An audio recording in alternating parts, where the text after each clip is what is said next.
जी, आप देवी चित्रलेखा जी हैं हमारे जी, भगवत कथा करते हैं, कीर्तन करते हैं। बहुत से लोग आज इनकी कथा सुन के भजन मार्ग में अग्रसर हो रहे हैं हमारे जी। आपके आशीर्वचन लेने आए हैं हमारे जी। हाँ, हम सब प्रभु के दास हैं, प्रभु के चरण आश्रित हैं। यंत्र में कोई पावर नहीं होता, यंत्री का सारा पावर होता है। पहले साउंड बोलता है पर साउंड नहीं।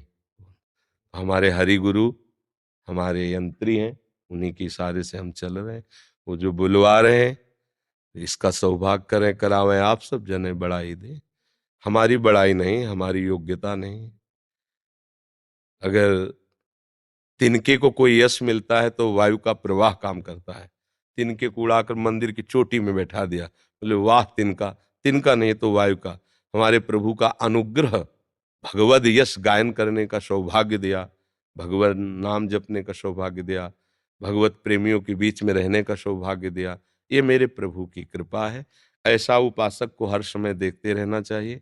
कहीं भी किंचन मात्र अपने में गुणाभिमान या मान आदि की प्राप्ति की चाह बिल्कुल नहीं होनी चाहिए, नहीं तो मार्ग अवरुद्ध हो जाता है। फिर क्या होता है, हम यश कीर्ति की प्रधान बुद्धि लेकर के यश गाते हैं भगवान का, और यश चाहते हैं अपना, सम्मान चाहते हैं अपना, तो मार्ग बदल गया। और अगर हम प्रभु का यश प्रभु के प्रेम के लिए गाएं तो हमारा यश तो त्रिभुवन में हो जाएगा, मृत्यु लोक की क्या बात है। बिस्तरे सब जग विमल कीरति, साधु संगति ना टरे, बास वृंदा विपिन पावे, श्री राधिका जो कृपा करे। उनके प्रीतम का जस गाओगे तो श्री जी आपको दुलार करेंगे। अच्छा, प्रीतम के यश गाने के लिए देखो, हमारा तुम्हारा शरीर स्त्री पुरुष का हो सकता है, लेकिन हम सब भगवद अंश हैं। हम ना स्त्री है ना पुरुष हैं, हम प्रभु के जन हैं। हमारा जन्म सिद्ध अधिकार है अपने प्रीतम का यश गाना, प्रीतम के गुणगान करके खुद मस्त रहना, और जो सानिध्य में आ जाए उसको मस्त रखना। पर उसमें हम कहीं नहीं, ये सब मेरे प्रीतम का विधान है, हम कहीं नहीं। अगर जहां हम हैं तो वहां फिर गिरना है, और जहां प्रीतम है तो वहां गोद में हम हैं। फिर कहीं कोई त्रिभुवन में कोई परास्त नहीं कर सकता। बस ध्यान देना है कि ये जो संस्कृति का मूल चक्र चल रहा है त्रिगुणात्मिका माया का, ये अहम से चल रहा है। जो अहम है देहाभिमान, इसी से चल रहा है।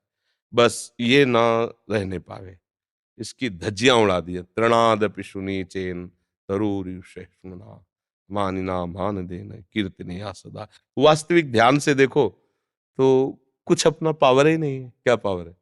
जब हम एक श्वास स्वेच्छा से नहीं ले सकते, एक रोम भी हम स्थित नहीं कर सकते, तो हम किसी को भगवत मार्ग में कैसे लगा पाएंगे? मेरे प्रभु मेरी वाणी में बैठ करके अपना यश विस्तार कर रहे हैं। मेरे प्रभु मेरी वाणी में बैठकर अपने ही स्वरूप को प्रभावित करके अपने रंग में रंग रहे हैं। ये केवल यंत्र है, यंत्री श्री कृष्ण है, उनके द्वारा संचलित हो रहा है। अब वो जैसे चाहे वैसे बर्ताव। बस सदैव ये ध्यान रखें, तो फिर कहीं कोई बाधा परास्त नहीं कर सकती। नहीं तो प्रवचन करना, भगवद उपदेश करना, ये बहुत खतरे से खेलना है। इसे आप बहुत हल्के में ना लें, बहुत बड़े खतरे से खेलना है। क्योंकि इसमें भारी विष अमृत बनकर सामने आता है, और हम लोग उसको प्यार से पी जाते हैं। श्रीपाद प्रबोधानंद जी, सम्मानम कलयाति घोर गरलम। सम्मान क्या है? घोर गरल। जब हम भगवद यश गाते हैं तो भगवत संबंध से ये सब भगवत स्वरूप जन सम्मान देते हैं, जय बोलते हैं, हमारे हमारे सामने झुकते हैं, तो हमें गर्व आता है कि हमारा सम्मान हो रहा है। ये हम क्या करते हैं? विष को पी, वो विष की सिउई पी सकता है, दूसरा नहीं। विष को पिया, पूरी नस नाड़ियों में फैल गया, अब रस नहीं रह गया, अब केवल दम्भ रह गया, नाटक रह गया। जीवन श्री कृष्ण से विलग हो जाता है, सच्चिदानंद मार्ग से भ्रमित हो जाता है। इसीलिए ये प्रवचन करना, उपदेश करना, भगवत कथा करना यंत्रवत, यंत्रवत होना चाहिए। अपनी सामर्थ्य बिल्कुल नहीं है। हमारे प्रभु बुलवा रहे हैं, हमारे प्रभु करवा रहे हैं। सम्मान मेरे प्रभु का हो रहा है। मुझे कौन जानता है? मुझे कौन जानता है? अगर हम प्रभु के ना होते तो कोई हमें जानता क्या? कोई हमें मानता क्या? तो किसको जानना और मानना हो रहा है? मेरे प्रभु को ही ना। तो उसका आरोप हम अपने देहाभिमान में ना करें, हमारे प्रभु का ही हो। ये गुरु प्रदत्त है, अभी हटवा लें और पैंट शर्ट पहन ले तो तुम राधे राधे भी नहीं बोलोगे हमसे, तो किसको प्रणाम किया जा रहा है? ये गुरु जी का है दी और मेरा थोड़ी है। अंदर से जो बात आ रही है वो गुरु कृपा से साधन, वो गुरु कृपा से अनुभव, वो गुरु कृपा के से प्रेरणा से, अपना कहीं अस्तित्व नहीं है।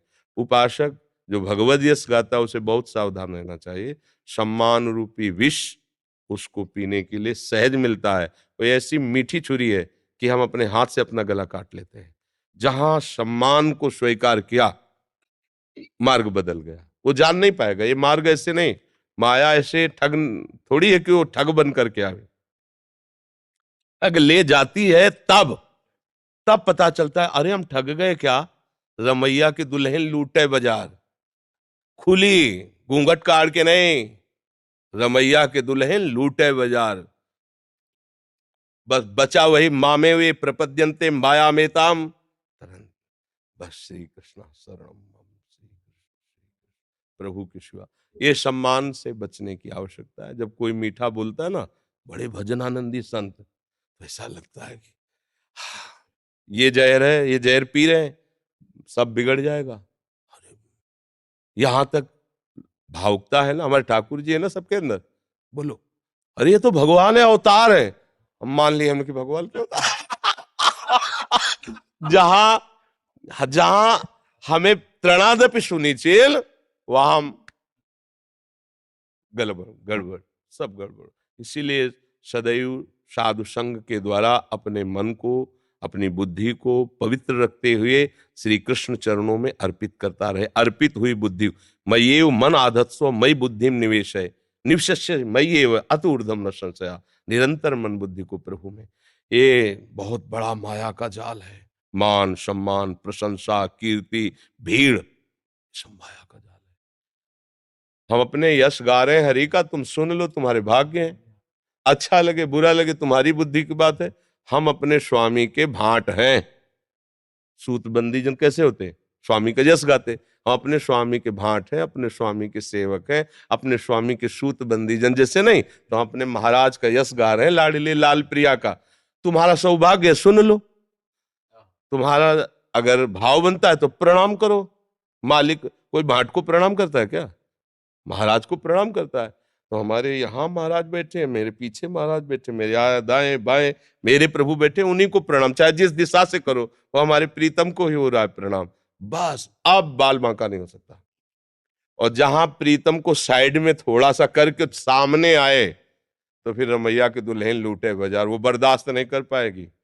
माया भगवती अम्बा है, प्रियाजू है, प्रभु की प्रिय पत्नी है, और तुम उसके सामने अगर बनकर आए मायापति, तो फिर रौंद दिए जाओगे। कोई भी हो, बच्चा बनोगे तो अम्मा है, दुलार करेंगे, खूब छानो फूको, मस्त आनंद से पार हो जाओ। ये माया, ये माया, ये माया, ये माया, माया ही तो है। देखो हरि जस गा रहे, हरि नाम, हरि चरणामृत, हरि आनंद में, और इसी का दुरुपयोग जहां अहम वहीं माया का आक्रमण। अहम शून्य पे माया का आक्रमण नहीं होता, क्योंकि माया जो है ही नहीं, माने नहीं या माने जो है ही नहीं, जो है ही नहीं वो इतनी पावरफुल है, रौंद देगी। बस सम्मान से और लोकप्रियता, इससे दोष से बहुत बचना चाहिए। लोकप्रियता होगी क्योंकि जगत के मालिक का यश गाया जा रहा है, लोकप्रियता क्यों नहीं हो? अपनी नहीं है, आपको ये माननी अपनी नहीं है, अपने प्यारे की है। खूब मस्ती से प्रभु का जश गाओ, सबको गवाओ, नाम कीर्तन नाम महिमा गाओ। भूले हुए जन, जो नाम अगर तुम्हारी प्रेरणा से 10-20 भी नाम रोज लेने लगे, तो हमारा जीवन धन्य हो जाएगा, क्योंकि अपने स्वामी के नाम का जस गा रहे हैं, रूप गुण का। बस अहम ना आने पावे, हम उसके भोक्ता न बन जाएं। अगर ये सावधानी रहेगी, भगवान का आदेश बोधयंता परस्परम कथयंति च माम नित्यम तुष्यंति च, हम अपने मालिक के आदेश से चल रहे हैं। तो ऐसी भावना रखे, सदैव दैन्य रहे, और कभी भी किसी भी तरह से अधर्माचरण जीवन में प्रवेश न कर पावे, क्योंकि इसमें अधर्माचरण की भी गुंजाइश रहती है। जब बहुत यश बहुत सम्मान होता है तो हमारा मन हर्षित होता है, आनंदित नहीं होता, हर्षित होता है। हर्षित मन में विकार की संभावना होती है, और जब उदासीन मन होता है तो प्रसन्नता की तरफ बढ़ता है। ब्रह्मभूता प्रसन्नात्मा। हर्ष एक द्वंद्व है जो शोक प्रकट करता है, लेकिन प्रसन्नता यह अखंड है। ब्रह्मभूता प्रसन्नात्मा न सोचते न कांक्षते समा सर्वेषु भूतेषु मद भक्तिम लभते पराम। जो भगवत चर्चा करने वाला अपनी प्रियता को देखकर, अपने सम्मान को देखकर, अपने लाभ को देखकर हर्षित हो जाता है, उसके मन में विषय स्फुरणा जोर कसती है और वो गिर जाता है। जो इस प्रियता और सम्मान को देखकर उदासीन होकर के सोचता है कि देखो मेरे प्रभु की कृपा, मैं कितना नीच हूं पर उनकी कृपा कितनी है, ये भाव हृदय में धर के चलता है, तो उसके मन में उदासीनता रहती है। आप प्रणाम करो ना करो, गाली दो, आप जैसा, उदासीन मन भगवान की तरफ चलता है। इसीलिए उदासीन अति रही गोसाई। उदासीनता हमारा परम शांत गंभीर भगवत चिंतन परायण, प्रणाम नमस्कार यश कीर्ति ये सब माया मेरे प्रभु के, मुझे इससे मतलब नहीं। मेरा काम है यश गान करना। सभा में बैठ करके सबको प्रियजन की तरह बर्ताव करें, एकांत में कभी भी किसी से ना मिले। जो संबंध हमारा जिससे है उसके अलावा एकांत अगर प्रवचन करता, भगवत वार्ता करने वाले का पवित्र रहेगा तो जीवन निष्कलंक और निर्विकार होता हुआ भगवान को प्राप्त होगा। एकांत में बेहोशी ना आने पावे। जैसे सभा में सावधान, ऐसे एकांत में उससे 100 गुना सावधान। अंदर की दुष्प्रवृत्ति का संग नहीं, बाहर के किसी व्यक्ति का संग नहीं। एकांत पवित्र तो जीवन निष्कलंक निर्विकार, भगवत प्राप्ति सहज में हो जाएगी। भगवत यश गाने वाले को भगवत प्राप्ति करने के लिए और कोई साधन की आवश्यकता नहीं, समर्थ है। महामोह का भंजन करके भगवत चरणारविंद में प्रीत पैदा करना, ये भगवत यश का प्रभाव होता है। रत्नावती जी ने और कोई साधन नहीं, केवल दासी के श्रीमुख से सुना हुआ भगवान नाम महिमा और भगवत चिंतन महाभक्त भूप हो गई। मथुरा की ब्राह्मणियों का कोई साधन नहीं, केवल मालिनी वृंदावन की जाके भगवत यश गाती, उसी के प्रभाव से भगवत साक्षात्कार किया। केवल भगवत यश गायन श्रवण मात्र से भगवत प्राप्ति निश्चित। बस बात इतनी सावधानी, मन उदासीन रहना चाहिए, बाहर से व्यवहार एकदम सरल सहज होना चाहिए, एकांत परम पवित्र, जीवन धन्य हो जाएगा। इस सखी को चुनरी श्री जी के उड़ा दीजिए। अच्छा जी।